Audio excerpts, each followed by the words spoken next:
Desa Sukamakmur, pukul 7 pagi. Bu Hartono, suara dari kejauhan dari balkon rumah mewah, nadanya sangat tajam dan meremehkan. Hah, Banyu, sampai kapan kau mau begitu terus? Dari pagi sampai malam, mainanmu lumpur. Lihat itu anakku Gilang, sudah jadi polisi, gagah, masa depannya terjamin. Kau, paling-paling nasibmu jadi pupuk buat padimu sendiri. Di bawah, pria bernama Banyu itu hanya menghentikan sejenak ayunan cangkulnya. Ia menatap bayangannya sendiri di permukaan air sawah yang kecoklatan. Ia tidak marah. Ia hanya menghela nafas panjang, sebuah helaan nafas yang terdengar lebih lelah dari usianya. Lalu, ia kembali mencangkul. Inilah ironi terbesar di Desa Sukamakmur. Wanita yang berteriak itu, Bu Hartono, merasa dirinya adalah yang paling terpandang di desa. Ia dan semua orang di sana melihat Banyu sebagai petani miskin yang menyedihkan. Mereka tidak tahu bahwa rumah mewah tempat wanita itu berdiri, sawah berlumpur di bawah kaki Banyu, dan hampir setiap jengkal tanah produktif di seluruh desa ini adalah milik sah dari pria pendiam yang baru saja ia hina. Hinaan dari balkon itu menggantung sejenak di udara pagi yang dingin, sebelum akhirnya larut bersama angin. Banyu tidak menanggapi.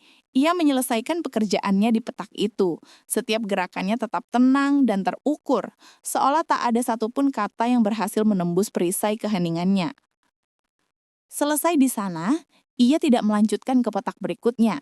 Sebaliknya, ia berjalan menyusuri pematang, menjauh dari rumah-rumah, menuju sebuah pohon beringin tua yang berdiri kokoh sendirian.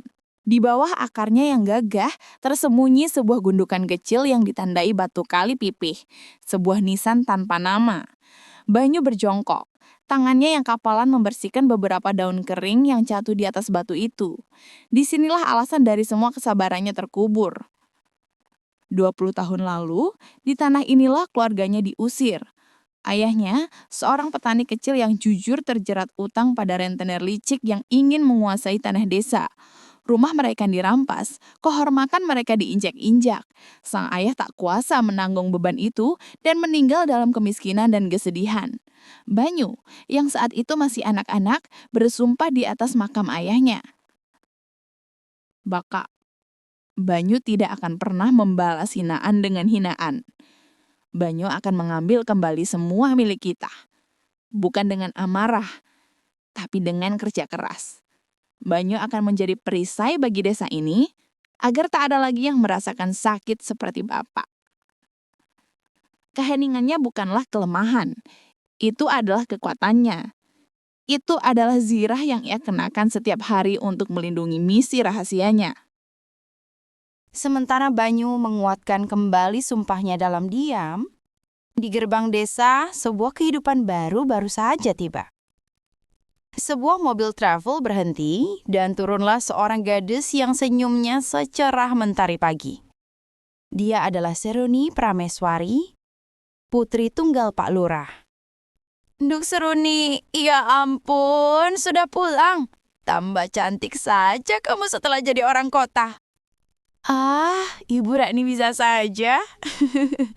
Saya bukan orang kota, Bu. Cuma numpang cari ilmu. Hati saya tetap di Sukamakmur. Berbeda dengan anak muda lain yang merantau dan pulang dengan gaya angkuh, Seruni kembali dengan kerendahan hati. Pakaiannya sederhana dan matanya memancarkan kecerdasan serta rasa ingin tahu. Ia menolak tawaran pekerjaan bergengsi di kota karena tujuannya hanya satu, mengabdikan ilmunya sebagai sarjana pertanian untuk memajukan tanah kelahirannya. Saya mau keliling lihat sawah dulu ya, Bu. Mau lihat kondisi tanah kita sekarang? Hati-hati, Nduk. Jangan dekat-dekat sawahnya si Banyu yang aneh itu. Nanti ketularan sial. Seruni hanya tersenyum tipis mendengar nasihat itu. Rasa penasarannya justru terusik. Siapakah Banyu? Pria yang sepertinya selalu menjadi bahan pembicaraan di desanya. Dengan pengetahuan dari bangku kuliah, Seruni mengamati hamparan sawah dengan tatapan seorang analis. Ia melihat potensi besar, namun juga banyak metode tradisional yang bisa ditingkatkan. Pandangannya lalu terkunci pada satu area sawah yang terlihat jauh lebih subur dan hijau dari yang lain. Dan di sana, ia melihat seorang pria sedang bekerja. Pria itu adalah Banyu. Seruni terpesona bukan oleh orangnya, tapi oleh karyanya. Sistem irigasi di petak sawah itu luar biasa. Berkelok-kelok dan bertingkat, dirancang untuk memaksimalkan penyerapan air. Itu adalah sebuah karya seni agrikultur yang efisien. Didorong oleh rasa ingin tahu, ia pun mendekat. Permisi mas, maaf saya perhatikan dari tadi. Sistem pengairan sawah mas ini teorinya canggih sekali. Boleh saya tahu mas belajar dari mana? Banyu mendongak, sedikit terkejut. Ini pertama kalinya ada yang bertanya tentang otak di balik pekerjaannya, bukan sekedar ototnya. Ia melihat seorang gadis dengan mata yang berbinar tulus. Saya tidak pernah belajar, Mbak. Saya hanya meniru cara air mengalir di alam. Kalau kita mau mendengarkan, tanah ini memberitahu semua yang ia butuhkan. Jawaban sederhana itu bagai petir di siang bolong bagi Seruni. Itu adalah puncak kearifan ekologis yang coba dijelaskan oleh profesornya dalam puluhan buku tebal. Dan di hadapannya, seorang petani sederhana menjelaskannya dalam satu kalimat. Saat itu juga, Seruni tahu pria di hadapannya ini bukanlah orang biasa. Dan Banyu untuk pertama kalinya setelah sekian lama merasa dilihat sebagai manusia, bukan sebagai objek kasihan. Malam itu, setelah pertemuan yang meninggalkan kesan mendalam, Seruni berada di kamarnya. Pikirannya terus kembali pada percakapan singkatnya dengan Banyu. Tiba-tiba ponselnya berdering. Ibunya menelpon dari rumah kerabat mereka di kota. Suara di telepon terdengar sangat antusias dan sedikit memaksa. Seruni, Dok, Ibu punya kabar bagus. Ingat Rendra, anaknya Tante Rika, yang pengusaha real estate itu. Dia mau kenalan sama kamu. Dia ada proyek di dekat kabupaten kita minggu depan. Mau sekalian mampir. Kamu siap-siap ya, Dok. Ini kesempatan emas. Seruni terdengarlah napas pelan. Bu, Seruni kan baru pulang. Seruni mau fokus sama pertanyaan di desa dulu. Justru itu. Kalau jodohmu pengusaha properti, kamu bisa bantu Kesa. Minta bangunkan resort, hotel, desa kita jadi maju. Jangan berpikir sempit seperti petani, Dok. Pokoknya ibu sudah atur. Jangan kecewakan ibu. Seruni menatap ponselnya dengan nanar. Di satu sisi, ada Rendra, pria kota yang menjanjikan kemajuan dan kemewahan seperti yang diimpikan ibunya. Di sisi lain, ada Banyu, pria desa misterius yang berbicara dengan bahasa alam dan memiliki kedalaman yang belum pernah ia temui. Seruni tidak tahu bahwa dua dunia ini akan segera bertabrakan, dan dirinya akan berada tepat di tengah-tengahnya. Seminggu setelah telepon dari ibunya, ancaman itu menjadi nyata. Sebuah sedan hitam mengkilap yang harganya mungkin bisa membeli 10 petak sawah berhenti tepat di depan rumah Pak Lurah. Keluarlah seorang pria muda, tinggi, berkulit bersih, mengenakan kemeja polo bermerek dan kacamata hitam yang dinaikkan ke atas kepala. Dia adalah Rendra. Ibu Seruni yang suaranya terdengar dibuat-buat penuh kegembiraan berkata, Nak Rendra, akhirnya sampai juga. Aduh, maaf ya, jalannya jelek, jadi kotor mobilnya. Rendra tersenyum, senyum yang terpelajar, namun tidak terasa hangat. Tidak apa-apa, Tante, justru ini pengalaman eksotis. Jadi ini ya desa Sukamakmur. Sangat asri. Potensinya besar sekali kalau dikelola dengan benar. Seruni yang dipaksa ibunya untuk menyambut hanya bisa tersenyum kaku. Rendra menatapnya dari atas sampai bawah. Tatapannya terasa menilai. Di matanya, Seruni adalah sebuah pencapaian. Dan desa ini adalah sebuah proyek. Rendra berkata, Seruni, kamu jauh lebih cantik aslinya. Sayang sekali sarjana sibat kamu harus kembali ke tempat seperti ini. Tapi tenang, kalau ada aku, desa ini bisa kita ubah jadi Balinya Jawa Tengah. Seruni hanya diam. Ia tahu, Pria di hadapannya ini melihat desanya bukan sebagai rumah, melainkan sebagai lahan investasi. Kedatangan Rendra ternyata hanyalah pembuka. 2 hari kemudian, rombongan yang lebih besar datang ke balai desa. Mereka adalah perwakilan dari PT Cakrawala Land, perusahaan properti raksasa dari Jakarta. Pemimpin mereka adalah seorang pria parubaya bernama Tirtayasa. Seorang pria dengan senyum ramah, jam tangan mewah, dan mata seekor predator. Tirtayasa berbicara di depan Pak Lurah dan perangkat desa. Suaranya halus dan meyakinkan. Bapak-bapak, kami datang ke sini bukan sebagai pembeli. Anggap kami sebagai mitra. Kami ingin mengajak desa Sukamakmur melongkat ke masa depan. Kami akan membangun kawasan agrowisata dan resort premium di sini. Akan ada hotel, lapangan golf, restoran. Pak Lurah terdengar ragu. Tapi Pak, itu berarti semua sawah warga akan hilang. Tirtayasa tertawa kecil dengan sangat sopan. Tidak hilang, Pak Lurah, tapi bertransformasi. Warga akan kami berikan ganti rugi 3 kali lipat dari harga pasar. Anak-anak muda tidak perlu lagi jadi petani. Mereka bisa bekerja di hotel kami. Jadi manajer, resepsionis. Hidup lebih baik, lebih modern. Ini adalah sebuah kemajuan, Pak. Janji-janji itu terdengar begitu manis, begitu menggiurkan. Pak Tirtayasa adalah seekor serigala yang datang dengan mengenakan dasi sutra. Rapat warga pun digelar. Pak Tirtayasa kembali memaparkan presentasinya yang muluk, lengkap dengan gambar-gambar 3D resort yang megah. Sebagian besar warga, terutama yang hidupnya pas-pasan, mulai tergiur. Pak Hartono berdiri dan berbicara dengan suara melantang, mencoba mencari muka. Ini kesempatan emas, jangan kolot. Kita harus terima tawaran dari Pak Tirtayasa ini. Kapan lagi kita bisa jadi orang kaya? Suara-suara setuju mulai terdengar. Namun, Seruni yang duduk di barisan depan mengangkat tangannya. Mohon maaf Pak Tirtayasa, visi Anda sangat indah.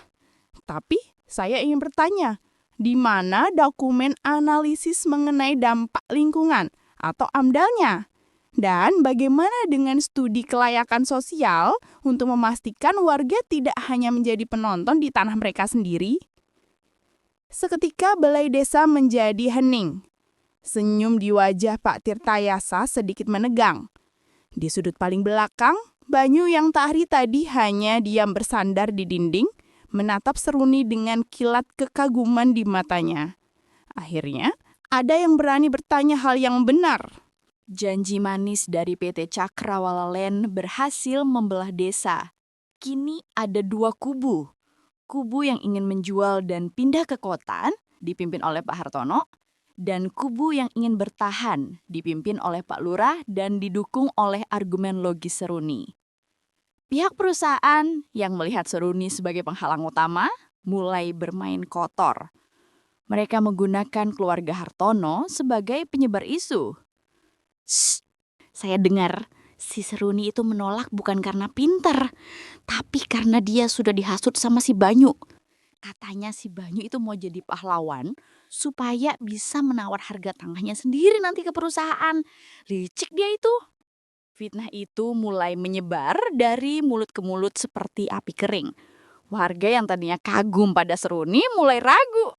Mereka yang tadinya menganggap Banyu aneh, kini mulai menatap dengan penuh curiga. Benih keraguan telah ditanam, dan badai yang sesungguhnya kini hanya tinggal menunggu waktu untuk datang. Setelah rapat yang panas itu, Rendra mengajak Seruni berjalan-jalan, mencoba terus meyakinkannya. Secara kebetulan, mereka melewati Banyu yang sedang memperbaiki pematang sawah. Melihat kesempatan untuk pamer, Rendra berhenti. Seruni, lihat, kasihan ya orang seperti dia, bekerja dari pagi sampai malam di bawah terik matahari, tapi hasilnya tidak seberapa. Inilah yang mau aku ubah. Orang-orang ini berhak mendapatkan kehidupan yang lebih baik di dalam ruangan ber-AC. Banyu mendengar semuanya. Ia berhenti bekerja, bangkit, dan menatap Rendra dengan tenang. Maaf Mas, kehidupan yang baik itu tidak selalu diukur dari sejuknya AC. Oh ya? Lalu diukur dari apa? Dari lumpur? Bukan, diukur dari ketenangan hati. Sesuatu yang tidak bisa dibeli meskipun Mas menjual seluruh sawah di desa ini.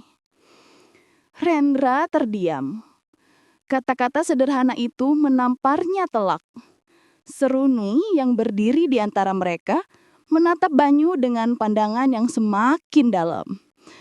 Ia melihat seorang raja, bukan seorang petani. Fitnah yang disebar oleh keluarga Hartono hanyalah awal dari mimpi buruk. Bencana yang sesungguhnya datang dari atas. Langit seolah ikut bersekongkol. Musim hujan yang seharusnya sudah tiba, tak kunjung datang. Hari berganti minggu, mentari terus bersinar tanpa ampun, memanggang tanah desa Sukamakmur hingga retak seperti porselen pecah. Daun-daun padi yang tadinya hijau subur, kini mulai menguning di ujungnya, layu dan lunglai. Sungai kecil yang menjadi sumber kehidupan desa, kini tak lebih dari parit kering berbatu. Para petani hanya bisa menatap ladang mereka dengan pandangan kosong. Wajah-wajah yang dulu penuh harapan, kini dipenuhi oleh gurat kecemasan. Gagal panen. Sudah pasti kita akan gagal panen tahun ini. Mau makan apa anak istri kita nanti? Ini cobaan dari Yang Maha Kuasa. Mungkin kita telah berbuat salah. Keputusasaan adalah penyakit menular. Dan di tengah wabah keputusasaan itu, para serigala melihat kesempatan emas mereka. PT Cakrawala Land kembali datang. Kali ini mereka tidak datang untuk berdebat. Mereka datang sebagai juru selamat. Pak Tirtayasa dan Rendra berjalan di antara para petani yang merana. Wajah mereka dipenuhi simpati yang jelas-jelas palsu. Bapak-bapak, ibu-ibu, hati kami ikut menangis melihat kondisi ini. Alam memang kadang tidak bisa diprediksi. Justru karena itulah kami datang kembali. Lupakan tawaran kami yang kemarin, anggap ini sebagai bantuan kemanusiaan. Kami akan tetap membeli tanah Anda dengan harga yang sama tingginya. Anggap saja ini dana bantuan bencana dari kami. Dengan uang ini, Anda bisa memulai hidup baru di kota, mencari pekerjaan lain yang tidak bergantung pada cuaca. Tawaran itu yang datang di saat paling rapuh, terasa seperti jawaban atas doa bagi sebagian warga. Pak Hartono dan istrinya bergerak cepat, menari di atas penderitaan tetangga mereka. Bu Hartono berbisik pada tetangganya yang sedang termenung. Sudah yuk, jual saja. Mau tunggu apa lagi? Mau tunggu kita semua makan batu? Ini jalan keluar dari Gusti Allah, lewat Pak Tirtayasa. Desa Sukamakmur kini berada di ujung tanduk. Bertahan berarti kelaparan, menjual berarti kehilangan jati diri. Di saat semua orang panik, Banyu justru terlihat paling tenang. Malamnya, ia mengumpulkan beberapa petani senior yang masih setia pada tanah leluhur, termasuk Pak Karto, tangan kanannya. Seruni pun ikut hadir, diundang langsung oleh Banyu. Banyu, suaranya dalam dan meyakinkan, memecah keheningan malam. Bapak-bapak, langit boleh kering, tapi bumi kita tidak. Apa maksudmu, Nyu?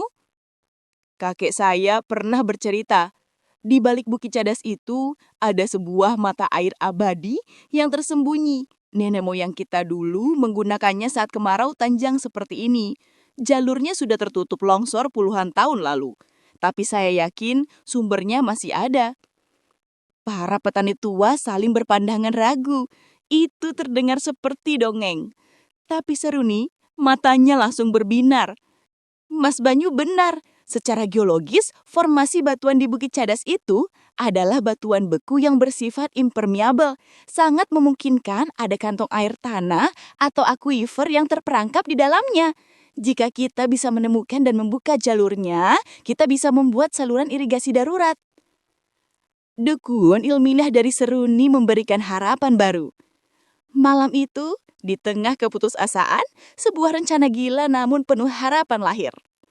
Keesokan paginya, Banyu sudah berada di kaki Bukit Cadas hanya dengan cangkulnya. Tak lama, Pak Karto dan 5 petani lainnya datang. Lalu 10 lagi. Melihat keseriusan mereka, Seruni pun ikut bergabung, membantu memetakkan jalur air yang paling efisien. Mereka bekerja tanpa henti di bawah langit yang pucat dan panas. Ubu Pak Hartono hanya menonton dari kejauhan sambil mencindir. Orang-orang bodoh sudah putus asa sampai mau membelah bukit, pekerjaan sia-sia. Namun, Banyu dan kelompoknya tidak peduli. Mereka terus menggali, dipimpin oleh ingatan Banyu akan cerita kakeknya dan instingnya pada alam. Banyu bekerja paling keras, tubuhnya basah oleh keringat, namun semangatnya menyala-nyala. Seruni yang tak biasa kerja fisik tetap membantu sebisanya, membawakan air minum dan memberikan semangat. Di tengah kerja keras itu, ikatan di antara mereka terjalin semakin kuat, sebuah ikatan yang lahir dari perjuangan bersama. Setelah 2 hari menggali tanpa henti, sebuah keajaiban terjadi. Petani satu berteriak kegirangan, "Air, air, tanahnya basah, ada air di sini." Terdengar suara air meremes lalu mengalir kecil. Mereka berhasil, mata air itu benar-benar ada. Kabar ditemukannya mata air membuat kubu PT Cakrawala Land panik. Jika Banyu berhasil mengairi sawah, rencana mereka akan gagal total. Pak Tirtayasa memutuskan untuk melakukan langkah terakhir. Ia menggelar acara pesta rakyat dan finalisasi ganti rugi di lapangan desa keesokan harinya. Mereka mendirikan panggung, menyewa hiburan dangdut, dan yang paling utama, mereka memajang beberapa koper besar berisi uang tunai di atas meja. Sebuah perang psikologis. Tirtayasa berbicara di atas panggung dengan mikrofon. "Bapak Ibu, air dari bukit itu mungkin cukup untuk minum, tapi tidak akan cukup untuk menyelamatkan sawah kalian. Itu hanya harapan palsu. Di sini, di depan mata Bapak Ibu, adalah harapan yang nyata. Uang tunai. Siapa yang setuju menjual hari ini, kami tambahkan bonus 10 juta rupiah per keluarga." Air dari mata air memang sudah mengalir, namun debitnya belum besar. Butuh waktu untuk bisa mengairi semua sawah. Warga kembali dihadapkan pada pertaruhan terbesar dalam hidup mereka. Mempercayai proses lambat yang dipimpin Banyu atau mengambil uang tunai yang ada di depan mata. Seorang notaris berkacamata tebal sudah duduk di meja siap dengan stempel dan dokumen. Dipelopori oleh Pak Hartono, beberapa warga dari kubunya maju ke depan untuk menandatangani surat penjualan. "Baik, kita mulai dengan Bapak Hartono, luas tanah 2 hektar di Persil nomor 17. Notaris itu mengetik di laptopnya, mengakses data pertanahan online. Tiba-tiba, ia berhenti. Jarinya membeku di atas keyboard. Ia mengerutkan kening. "Ada masalah, Pak Notaris?" Melepas kacamatanya, menatap Pak Hartono lalu ke Pak Tirtayasa. "Maaf Pak, menurut data Badan Pertanahan Nasional yang terverifikasi, bidang tanah ini bukan lagi atas nama Bapak Hartono." "Apa? Itu tanah warisan leluhur saya." "Betul, dulu. Tapi catatan terakhir menunjukkan tanah ini sudah dijual 7 tahun yang lalu. Begitu juga dengan tanah milik baka-baka yang lain yang mengantri ini. Semuanya sudah berpindah kepemilikan." Lapangan desa menjadi hening seketika. Rendra, Pak Tirtayasa, dan semua warga membeku. "Tirtayasa!" Suaranya mulai meninggi, kehilangan ketenangannya. "Berpindah ke siapa? Siapa yang berani bermain-main dengan saya? Sebutkan namanya." Notaris itu kembali menatap layarnya. Ia menarik nafas, lalu mengumumkan dengan suara yang jelas yang terdengar hingga ke sudut terjauh, lapangan. 90% lahan produktif di Desa Sukamakmur, termasuk tanah-tanah yang akan ditransaksikan hari ini, terdaftar atas nama satu entitas tunggal, Tuan Banyu Adiwijaya. Waktu seolah berhenti. Semua mata, ribuan pasang mata serempak bergerak mencari satu sosok. Sosok pria yang dari tadi hanya berdiri diam di barisan paling belakang dengan pakaian kerjanya yang kotor dan wajahnya yang tenang. Dan dari barisan paling belakang, Banyu Adiwijaya melangkah maju. Waktu seolah berhenti di lapangan desa. Ribuan pasang mata terpaku pada satu sosok yang berjalan perlahan membelah kerumunan. Banyu Adiwijaya. Setiap langkahnya terasa berat, meninggalkan jejak di atas tanah yang kini semua orang tahu adalah miliknya. Ia tidak berjalan dengan angkuh. Ia berjalan dengan kesedihan seorang penjaga yang terpaksa membuka rahasianya. Ia melewati Pak Tirtayasa yang wajahnya memerah karena amarah, melewati Rendra yang pucat pasi, melewati keluarga Hartono yang gemetar, dan melewati Seruni yang menatapnya dengan pandangan tak percaya. Ia naik ke atas panggung kecil, mengambil mikrofon dari tangan Pak Lurah yang masih terpaku. Terdengar suara dengung singkat saat mikrofon dipegang, lalu hening. Banyu, suaranya yang kini menggema di seluruh lapangan, terdengar tenang, dalam, dan penuh wibawa. Tidak ada kemarahan, hanya ketulusan. Selamat siang, bapak-bapak, ibu-ibu, saudara-saudaraku semua. Saya tahu kalian semua pasti bingung, marah, merasa dibohongi. Saya minta maaf. Saya tidak pernah bermaksud untuk menipu siapapun. Apa yang dikatakan Pak Notaris itu benar? Sebagian besar tanah di desa ini adalah amanah yang dititipkan kepada saya. Banyu berhenti sejenak, mengedarkan pandangannya ke seluruh kerumunan, matanya seolah menatap setiap warga secara pribadi. Tapi, percayalah, saya membeli tanah-tanah ini bukan untuk menjadi kaya. Saya membelinya untuk melindungi, untuk memastikan bahwa tanah warisan leluhur kita ini tidak akan pernah jatuh ke tangan orang-orang yang hanya melihatnya sebagai angka di atas kertas. Kesunyian pecah oleh suara amarah Pak Tirtayasa yang naik ke panggung. Melindungi? Omong kosong. Kau itu spekulan licik. Kau sengaja menumpuk tanah untuk menaikkan harga. Sekarang sebutkan hargamu. Berapa triliun kau mau untuk semua tanah ini, hah? Tanah ini tidak dijual, Pak. Berapapun harga yang Anda tawarkan. Jangan bodoh. Semua orang punya harga. Anda salah. Ada hal-hal yang tidak ternilai harganya. Seperti udara yang kita hirup, air yang kita minum, dan tanah yang memberi kita makan. Sekarang, saya minta Anda dan rombongan Anda untuk meninggalkan desa kami dengan hormat. Kekalahan telak terpancar di wajah Tirtayasa. Di bawah panggung, Rendra merasa dunia berputar. Pria yang ia hina sebagai petani kolot ternyata adalah seorang raja yang baru saja menunjukkan kekuasaannya. Rasa malu membakarnya hidup-hidup. Sementara itu, di tengah kerumunan, Bu Hartono tidak sanggup lagi berdiri. Tubuhnya luruh ke tanah, kesombongannya hancur berkeping-keping, meninggalkan isak tangis tanpa suara. Suaranya menjadi lebih personal, seolah menceritakan kisah mereka kembali kepada mereka. Di antara kalian, saya melihat wajah Pak Sardi. Saya ingat hari di mana Bapak hampir kehilangan segalanya karena jeratan rentetir untuk biaya pengobatan anak Bapak.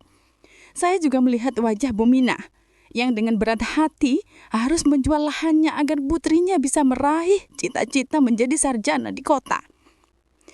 Beberapa warga mulai mengisak pelan.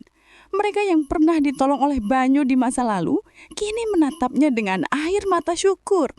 Mereka akhirnya mengerti. Dan iya, saya juga melihat wajah para orang tua yang begitu mencintai anaknya, hingga rela melepaskan satu-satunya harta warisan demi sebuah seragam kebanggaan.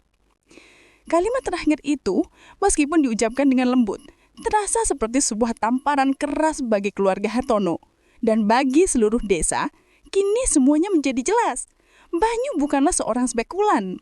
Ia adalah saksi bisu dari setiap perjuangan dan pengorbanan mereka. Banyu kemudian turun dari panggung. ia tidak menghampiri Tirtayasa. Ia justru berjalan lurus ke arah keluarga Hartono yang terduduk lemas.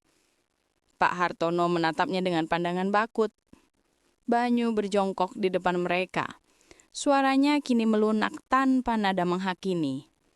Pak Hartono, Bu Hartono, Bapak dan Ibu tidak perlu takut. Saya tidak akan mengusir kalian. Tidak ada surat utang yang ia keluarkan. Ingatannya jauh lebih tajam dari itu. Saya masih ingat dengan jelas hari itu, 7 tahun yang lalu. Bapak datang ke rumah saya saat subuh. Bapak butuh uang tunai dalam jumlah besar hari itu juga. Bapak bilang, uang itu untuk biaya tambahan agar Gilang bisa dipastikan lolos dalam seleksi kepolisian. Wajah Pak Hartono dan Bu Hartono pucat pasi. Rahasia yang mereka simpan rapat-rapat kini terbuka di depan semua orang. Uang sebesar itu tidak akan bisa Bapak pinjam dari bank. Satu-satunya pilihan Bapak adalah menjual tanah warisan itu ke tengkulak dari kota yang sudah lama mengincarnya. Tapi mereka menawar dengan harga yang sangat murah. Saat itulah saya menawarkan diri untuk membelinya dengan harga yang pantas. Saya punya 2 pilihan saat itu. Membiarkan Bapak kehilangan tanah itu selamanya ke tangan orang luar, atau saya mengambil alihnya agar tanah itu tetap aman di sini, di Sukamakmur. Saya memilih yang kedua. Kebenaran itu menghantam Pak Hartono lebih keras dari 1000 tamparan. Selama bertahun-tahun ia menghina pria yang ternyata bukan hanya telah menyelamatkan kehormatan keluarganya, tapi juga telah membiayai ambisi yang kini menjadi satu-satunya kebanggaan mereka. Utang budi ini terasa mustahil untuk dibayar. Di tengah kekacauan emosi itu, Rendra mendekati Seruni untuk terakhir kalinya. Seruni, aku tidak tahu kalau dia sungguh. Visi kita sebenarnya sama, membangun desa ini. Seruni menatap Rendra, namun untuk pertama kalinya ia melihatnya dengan sangat jelas. Visi kita berbeda, Mas Rendra. Anda melihat desa ini sebagai aset yang bisa dijual, sedangkan Mas Banyu melihatnya sebagai amanah yang harus dijaga. Permisi. Seruni berjalan menjauh dari Rendra yang terpaku. Langkahnya membawanya mendekat ke arah Banyu. Tatapan mereka bertemu. Tak ada kata yang terucap. Namun di dalam tatapan itu ada ribuan pertanyaan, kekaguman, dan sebuah pemahaman baru yang jauh lebih dalam. Di antara mereka, sebuah jembatan tak kasat mata baru saja selesai dibangun. Bagaikan pasukan yang kalah perang, rombongan PT Cakrawala Land mulai mengemasi barang-barang mereka dengan tergesa-gesa. Warga desa yang tadinya terpecah belah, kini berdiri sebagai satu kesatuan. Mereka menatap kepergian para serigala berdasi itu dalam diam. Bukan lagi tatapan kebingungan, melainkan tatapan dingin sebuah komunitas yang kini tahu siapa pelindung mereka. Warga desa sendiri masih diliputi kebunguan. Ada rasa bersalah bagi mereka yang sempat tergiur. Ada rasa kagum yang luar biasa pada Banyu. Desa Sukamakmur terasa hening. Semua orang sibuk dengan pikirannya masing-masing. Akhirnya, Pak Lurah, Ayah Seruni, mengambil kembali mikrofon di panggung. Pak Lurah, suaranya serak namun tegas. Saudara-saudaraku sekalian, hari ini adalah hari yang panjang. Ada banyak hal yang harus kita renungkan. Untuk sekarang, mari kita semua kembali ke rumah masing-masing. Beri waktu untuk pikiran kita menjadi jernih. Desa kita akan memulai babak yang baru besok. Perlahan kerumunan mulai bubar. Mereka meninggalkan lapangan itu dengan perasaan campur aduk, meninggalkan Banyu dan Seruni yang masih berdiri di sana, di tengah lapangan yang kini terasa begitu luas, di bawah langit senja yang mulai mewarnai desa Sukamakmur dengan warna harapan. Fajar kembali menyingsing di desa Sukamakmur. Mentari yang terbit masih sama, namun cahaya yang dipancarkannya terasa berbeda. Hari ini, cahayanya tidak lagi menyoroti rahasia yang terpendam, melainkan sebuah kebenaran yang telah terbuka. Di rumah mewah keluarga Hartono, tak ada lagi suara tawa sombong atau cemoohan pagi. Hanya ada keheningan yang pekat, keheningan dari sebuah penyesalan yang baru dimulai. Sementara itu, di sudut desa yang lain, Banyo kembali mengunjungi nisan tanpa nama di bawah pohon beringin. Ia tidak lagi datang dengan beban sebuah sumpah, melainkan dengan kelegaan seorang anak yang telah menunaikan janjinya. Banyu, berbisik pelan, suaranya dipenuhi kelegaan. Bapak, semuanya sudah aman sekarang. Tidurlah yang tenang. Tanah kita ada di tangan yang baik. Ia meletakkan setangkai bunga padi yang mulai menguning di atas batu itu.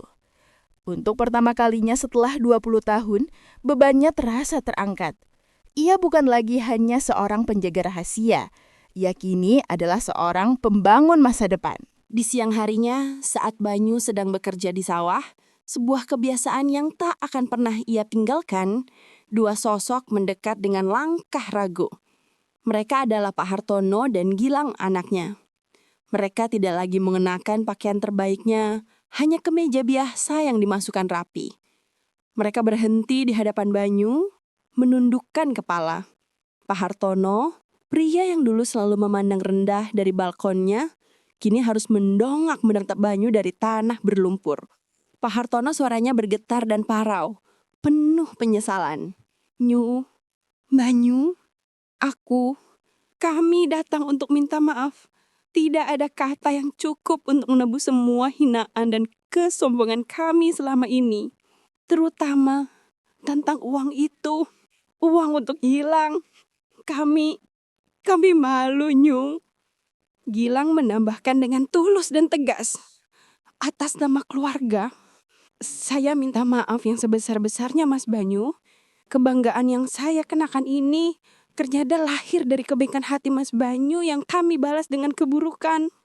Kami siap menerima konsekuensi apapun. Banyu berhenti mencangkul. Ia menatap kedua pria di hadapannya. Tak ada dendam di matanya. Hanya kelelahan yang telah sirna digantikan oleh kearifan. Banyu tersenyum tipis. Sebuah senyum tulus. Sudah Pak Hartono, Gilang. Masalahnya sudah selesai kemarin. Angin sudah membawanya pergi. Mari kita lihat ke depan. Desa ini membutuhkan kita semua untuk membangun. Banyu mengulurkan tangannya yang berlumpur. Setelah ragu sejenak, Pak Hartono menyambut uluran tangan itu dengan kedua tangannya. Gemetar. Di tengah sawah, di bawah tatapan matahari, sebuah tembok permusuhan akhirnya runtuh digantikan oleh jembatan pengampunan. Kabar tentang Banyu menyebar luas. Namun ia tidak bertindak seperti raja. 3 hari kemudian, ia mengundang seluruh warga desa kembali ke balai desa. Kali ini ia tidak berdiri sendirian. Di sisinya ada Seruni. Banyu berdiri di depan, suaranya tenang dan jelas. Bapak Ibu, saya berdiri di sini bukan sebagai pemilik tanah kalian. Saya berdiri di sini sebagai kawan kalian. Tanah ini adalah milik kita bersama. Saya hanya ditugaskan untuk menjaganya. Oleh karena itu, keuntungan dari tanah ini juga harus kita nikmati bersama. Banyu, dibantu oleh Seruni yang menjelaskan detail teknisnya, memaparkan rencananya. Ia tidak akan mengambil keuntungan sepeser pun untuk dirinya sendiri. Seluruh hasil panen akan dikelola oleh sebuah koperasi tani sukamakmur sejahtera milik warga. Sebagian keuntungan akan dibagikan secara adil, sebagian lagi akan digunakan untuk membangun irigasi modern, membeli bibit unggul, dan yang terpenting, menyediakan beasiswa penuh bagi anak-anak desa hingga jenjang universitas. Banyu tidak hanya memberikan mereka ikan, ia membangun sebuah ekosistem di mana semua orang bisa memancing bersama. Desa Sukamakmur tidak akan dijual, melainkan akan dibangun dari dalam oleh warganya sendiri. Senja itu, di pematang sawah yang sama tempat mereka pertama kali bertemu, Banyu dan Seruni berjalan berdampingan. Langit berwarna jingga keemasan, secantik harapan baru desa mereka. Dulu, aku pikir aku akan menjalani misi ini sendirian seumur hidupku. Aku membangun tembok di sekelilingku. Sampai kamu datang dan bertanya tentang caraku mengairi sawah. Kamu adalah orang pertama yang melihat caraku bersikir, bukan caraku berpakaian. Tersenyum lembut. Dan aku datang ke desa untuk mencari cara mengabdi. Aku tidak pernah menyangka akan menemukan pengabdian terbaikku di sisimu, Mas. Banyu berhenti berjalan. Ia menatap Seruni dengan tatapan yang dalam. Seruni, rencana untuk desa ini adalah rencana jangka panjang. Aku tidak bisa menjalankannya sendirian. Aku butuh partner. Partner yang punya ilmu, punya hati, dan punya visi yang sama. Maukah kamu membangun masa depan desa ini bersamaku selamanya? Seruni tidak menjawab dengan kata-kata. Ia hanya mengangguk pelan, air mata bahagia menggenang di pelupuk matanya. Sebuah jawaban tanpa suara yang mengikat dua hati menjadi satu.